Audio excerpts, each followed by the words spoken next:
Estaba a mitad de una presentación frente a una sala llena de ejecutivos cuando el mundo empezó a girar. Me llamo Laia, tengo 29 años y soy estratega de marketing digital en Seattle. Pensaba que tenía todo bajo control, mi carrera, mi departamento, mi vida perfectamente organizada, lejos de una familia que casi nunca me veía. Pero esa mañana, mientras hablaba en una elegante sala de juntas en el centro, mi visión se nubló. Un dolor punzante me atravesó la cabeza y caí al suelo frente a todos. La oscuridad me envolvió antes de poder procesar los gritos de sorpresa a mi alrededor. Cuando desperté, estaba sola en una cama de hospital, rodeada por el zumbido constante de las máquinas. Una enfermera ajustaba el suero en mi brazo. Su rostro era amable, pero desconocido. «Estás en el Hospital Arborview», dijo suavemente. «Te desmayaste en el trabajo. Llamamos a tus contactos de emergencia, tus papás, pero aún no llegan». Sus palabras me golpearon como un puñetazo. No me sorprendió del todo, pero dolió igual. Mis padres, allá en Portland, Oregón, siempre habían estado más enfocados en mi hermana mayor, Clare, la hija perfecta que nunca hacía nada mal. Pasé la vida buscando su aprobación, y ahora estaba aquí, sola, con cables saliendo de mi brazo y un miedo que no sabía nombrar. Crecí en una casa suburbana, limpia y ordenada, justo afuera de Portland. Desde afuera, parecíamos la familia perfecta. Mi papá, contador y obsesionado con tener un plan para todo. Mi mamá, bibliotecaria, que llenaba la casa de libros y expectativas imposibles. Y Clare, 3 años mayor que yo, con sus calificaciones impecables, su sonrisa pulida y su talento natural para robarse el protagonismo. A ojos del mundo, teníamos todo: una casa acogedora, noches de juegos familiares, veranos en la costa de Oregón. Pero para mí, era otra historia. Yo era la que siempre quedaba en segundo plano, la que nunca alcanzaba el estándar. «¿Por qué no puedes ser más como Clare?», me decía mi papá sin siquiera mirar mi boleta de calificaciones. Aunque trajera puros dieces, los trofeos de ciencia de Clare adornaban la repisa, mientras mis premios de fotografía se quedaban guardados en un cajón. No era una fracasada, ni mucho menos. Corría en el equipo de atletismo, estaba en el club del anuario y pasaba los fines de semana como voluntaria en un jardín comunitario. Pero comparada con el discurso de graduación de Clare o su aceptación en una universidad de élite, yo era invisible.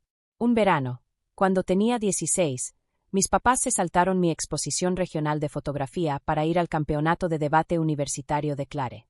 Dejaron una nota prometiendo una celebración después. Nunca pasó. Para cuando terminé la prepa, ya había dejado de esperar que aparecieran por mí. Elegí estudiar en Seattle, lo más lejos posible sin salirme de la costa oeste. Necesitaba espacio para respirar, para ser alguien que no viviera a la sombra de mi hermana. Seattle se convirtió en mi escape.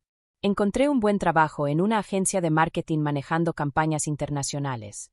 Mi departamento en Capitol Hill, pequeño pero mío, estaba lleno de mis fotos. Paisajes en blanco y negro del Puget Sound, calles de la ciudad, momentos silenciosos que me hacían sentir viva. Había encontrado ritmo, propósito, algo que por fin era solo mío. Pero, en el fondo, esa sensación de ser invisible nunca se fue del todo. Cada llamada familiar en las fiestas era un recordatorio. La voz de mi mamá se iluminaba hablando de la vida perfecta de Clare, su esposo encantador y sus 2 hijos. Mis logros, en cambio, recibían un simple «¡Qué bien, cariño!». Me repetía que ya no necesitaba su aprobación, hasta que terminé en esa cama de hospital, y la realidad me golpeó más fuerte que nunca. Estaba en crisis, y las personas que debieron estar ahí no estaban. La habitación se sentía como una jaula. El pitido de los monitores era un recordatorio constante de que algo andaba muy mal. Tenía la cabeza latiendo a pesar de los medicamentos, tratando de entender cómo había pasado de presentar una campaña importante a estar acostada con un suero en el brazo. Mi celular, en la mesita, seguía en silencio. Ni una llamada, ni un mensaje de mis papás. Los había puesto como contacto de emergencia por costumbre, con una chispa de esperanza de que, tal vez, aparecerían cuando realmente importara. Pero las horas pasaban, y esa esperanza se desvanecía en un dolor familiar. Mi colega Charlotte vino a verme esa primera noche. Su energía, normalmente tan brillante, se notaba preocupada. «Estuve en la ambulancia contigo», me dijo, pálida. «Te desmayaste a media oración. Tus notas volaron por todo el suelo. Nos diste un buen susto, Laia». Dejó una bolsa en mi cama. Te traje unas cosas de tu depa, pijama, tu cámara, el cargador, pensé que querrías algo familiar. Su gesto, tan simple y genuino, me apretó el pecho. Charlotte, que apenas llevaba unos meses en la agencia, estaba ahí, mientras mi propia familia ni siquiera había llamado. Más tarde entró la doctora Hughes, acompañada de una neuróloga, la doctora Sullivan. Sus rostros serios me hicieron un nudo en el estómago. Laya, tu colapso no fue solo por agotamiento, dijo la doctora Hughes, con voz calmada. Estamos viendo señales de presión elevada en tu cráneo, posiblemente una masa. Te hemos programado una resonancia para mañana. ¿Una masa? La palabra flotó pesada, acompañada de otras que no quería pensar. Tumor. Asentí sin poder hablar, mientras ellas explicaban exámenes y medicamentos. Cuando se fueron, me quedé mirando el techo, con el miedo envolviéndome como una niebla helada. Estaba sola, enfrentando lo desconocido, y mi familia ni siquiera había llamado para saber si seguía viva. Esa noche, sin poder dormir, cometí el error de abrir mis redes sociales. Una notificación me llamó la atención. Clare me había etiquetado en una publicación. Contra mi instinto, la abrí. Era una foto luminosa. Mis papás, Clare, su esposo y sus hijos sonriendo en un parque de diversiones en Portland. El texto decía: Día familiar. Mejor cuando estamos solo nosotros. Sin complicaciones, solo alegría. La fecha era de ayer, horas después de que el hospital los hubiera llamado. No solo no vinieron, estaban celebrando. Como si mi crisis hubiera sido una molestia en su día perfecto. Las palabras de Clare, sin complicaciones, dolieron más que cualquier dolor de cabeza. Yo era la complicación, la pieza fuera de lugar. Cerré la app con las manos temblando y me obligué a respirar. Quise gritar, llamarlos, preguntarles por qué siempre era la que quedaba fuera. Pero no lo hice. El orgullo, o tal vez el cansancio, me lo impidieron. Me aferré a lo poco que tenía, la bolsa de Charlotte, la voz amable de Nora, la enfermera de turno, que me contó historias sobre sus gatos y trató de hacerme reír. No estás sola, me dijo cuando le pregunté si muchos pacientes enfrentaban diagnósticos graves sin familia cerca. Sus palabras fueron cálidas, pero no llenaron el hueco que mis padres dejaron. La resonancia fue una pesadilla de ruido y encierro. Permanecí inmóvil, los ojos cerrados, luchando contra el pánico mientras mi mente se llenaba de preguntas. De vuelta en mi habitación, la espera por los resultados fue interminable. Cada tic del reloj amplificaba mi miedo. Charlotte pasó después del trabajo, tratando de distraerme con chistes, pero ni siquiera su presencia lograba calmar ese nudo en el pecho. Mi celular seguía mudo. Ningún mensaje de Portland. Ninguna señal de que mis padres se preocuparan. Solo esa imagen seguía en mi cabeza, sus sonrisas perfectas, tan ajenas, tan lejanas. Nora se convirtió en mi aliada inesperada. Durante sus turnos se quedaba un rato conmigo, contándome historias de su vida. Me habló de cómo se reconstruyó después de un divorcio difícil, de cómo encontró consuelo en su trabajo y en la paciencia. La familia no siempre es con la que naces, me dijo una noche, ajustando mi suero con práctica naturalidad. A veces es la gente que está contigo cuando nadie más lo hace. Sus palabras se me quedaron grabadas, como una pequeña chispa de esperanza en medio de la oscuridad. Pero esa chispa se apagó cuando la doctora Hughes y la neuróloga Sullivan regresaron con los resultados de la resonancia. Laya, encontramos un meningioma, dijo la doctora Sullivan, mostrándome la imagen, una masa blanca brillante destacando entre el gris de mi cerebro. Es muy probable que sea benigno, pero está presionando zonas críticas. Necesitamos removerlo quirúrgicamente dentro de la próxima semana. Cirugía cerebral. Las palabras sonaban irreales, como si le pertenecieran a otra persona. Asentí, aturdida, mientras me explicaban el procedimiento, los riesgos, la recuperación. Solo podía pensar en una cosa: iba a enfrentar esto sola. Sin papás, sin hermana. Solo yo, contra un tumor que nunca vi venir. ¿Han intentado contactar a mis padres otra vez? Pregunté, aunque ya sabía la respuesta. La doctora Hughes vaciló un segundo. Sus ojos eran amables, pero cargados de lástima. Llamamos esta mañana. Tu papá dijo que están haciendo arreglos, pero no han confirmado nada. ¿Arreglos? ¿Para un vuelo de 2 horas de Portland a Seattle? Mientras su hija enfrentaba una cirugía cerebral. La traición me atravesó más hondo que cualquier dolor físico. No los llamé. No podía soportar la idea de mendigar su atención, de escuchar excusas mientras enfrentaba el momento más aterrador de mi vida. Esa tarde, Entre el aburrimiento y la desesperación, volví a revisar mi teléfono. Otra notificación de Clare, una publicación nueva. Esta vez decía, pensando en la familia hoy corazón rojo, y me había etiquetado. Se sentía como un gesto vacío, una forma de limpiar su imagen después de la crueldad de su publicación anterior. Revisé los comentarios, todos alabando su hermosa familia. Nadie mencionaba mi nombre. La rabia que había guardado por años empezó a hervir, mezclándose con el miedo a la cirugía. Estaba harta de esperar que cambiaran, harta de esperar que me vieran, pero una parte terca de mí aún se preguntaba, si les dijera lo del tumor, ¿vendrían al fin? El día antes de la cirugía amanecí con una calma extraña, como la que precede a una tormenta. La doctora Sullivan me había explicado el procedimiento con detalle. Abrirían el cuero cabelludo, retirarían parte del cráneo, extraerían el tumor y rezarían para que no hubiera complicaciones. 5 horas bajo el bisturí, luego días en terapia intensiva. Iba a necesitar ayuda después. Alguien que se quedara conmigo durante la recuperación. ¿Quién? La pregunta flotaba sin respuesta. Charlotte ya había hecho mucho. Me llevaba revistas, un tablero de ajedrez, hacía chistes para distraerme. Pero no podía pedirle que detuviera su vida por mí. ¿Mi familia? Ni pensarlo. Decidí enfocarme en otra cosa. Nora me habló de otros pacientes que habían pasado por lo mismo sin compañía. Fui a visitarlos esa tarde. Cada conversación fue un salvavidas. Conocí a Marcus, un bombero retirado que había tenido la misma cirugía y ya planeaba su próximo viaje de pesca.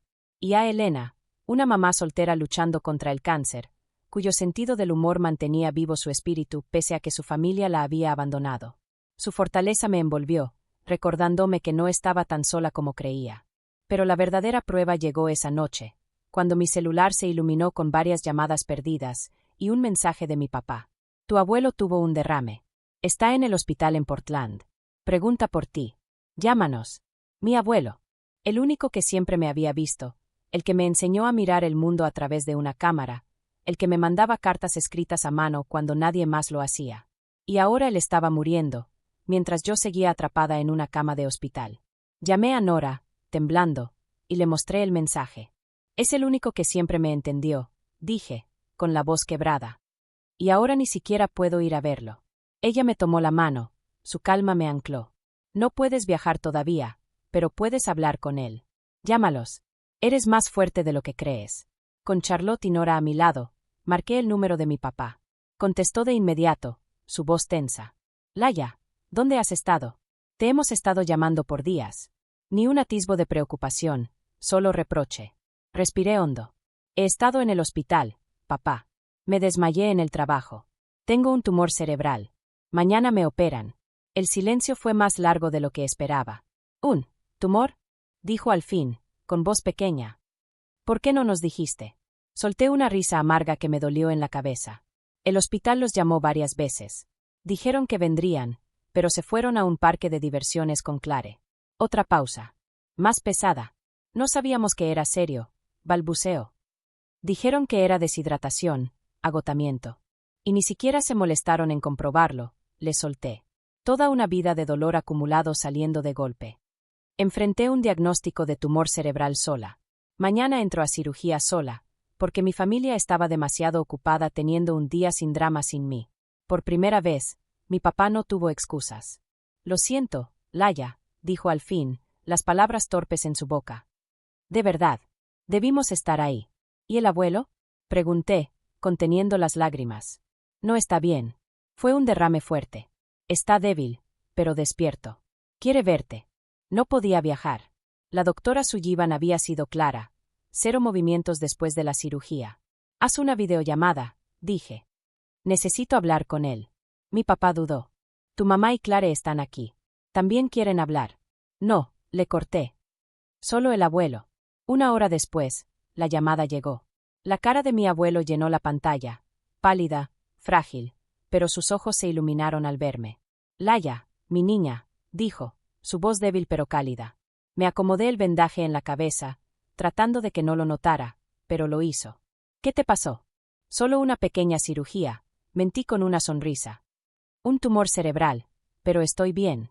Mi niña fuerte, murmuró. Escucha, la cabaña del lago en Seamis. Es tuya. Firma los papeles. Siempre fue tu lugar. Las lágrimas me quemaron los ojos. Esa cabaña donde habíamos pasado veranos pescando y hablando hasta tarde era mi refugio. Y Laia, agregó con esfuerzo, deja de huir de ellos. Habla. Haz que te escuchen. Y luego decide que sigue. Se quedó dormido, agotado, y la pantalla cambió a la cara de mi papá. Laia, deberíamos. Basta, lo interrumpí, con la voz firme pese al temblor.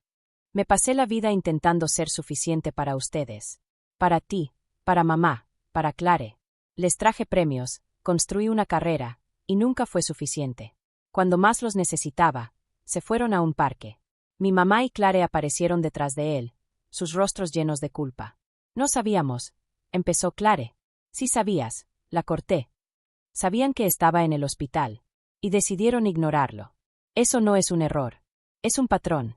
Mi abuelo, débil, murmuró. Diles la verdad, Laia. Toda la verdad. Así lo hice. Les conté cómo sus comparaciones me habían destrozado, cómo huí a Seattle para poder respirar, cómo su ausencia durante mi crisis rompió algo que ya no podía reparar. No necesito disculpas, terminé. Solo necesito que me vean, que me valoren. Y si no pueden hacerlo, ya no voy a seguir intentándolo. La llamada terminó en silencio.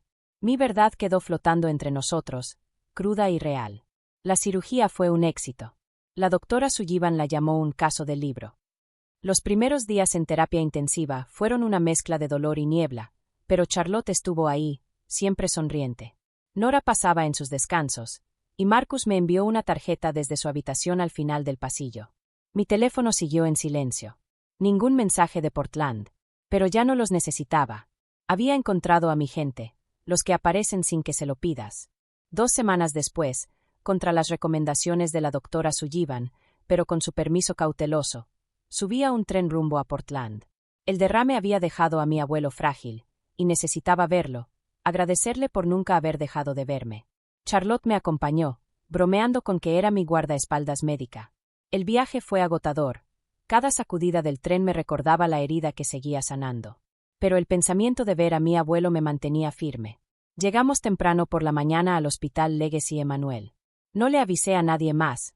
Quería ese momento solo para nosotros. Su habitación estaba vacía, justo como esperaba. Cuando entré, volteó hacia mí, y su rostro se iluminó. «Laia, ¿viniste?», susurró, con una sonrisa débil pero cálida. Me incliné y besé su mejilla, tuve cuidado de no moverlo demasiado. «Tenía que venir», le dije con una sonrisa débil. «Me diste una casa en el lago. Lo mínimo que puedo hacer es darte las gracias». Platicamos casi 1 hora sobre la cabaña del lago, los veranos que pasamos ahí, como me enseñó a mirar el mundo a través del lente de una cámara. «Eres suficiente, Laia», me dijo, apretando mi mano. «Siempre lo fuiste». Mis papás y Clare llegaron a mitad de la conversación. Se quedaron congelados al verme. «Laia, no deberías estar aquí», dijo mi mamá, con la mirada fija en el gorrito que cubría mi cicatriz. «Estoy aquí por él», respondí, señalando a mi abuelo.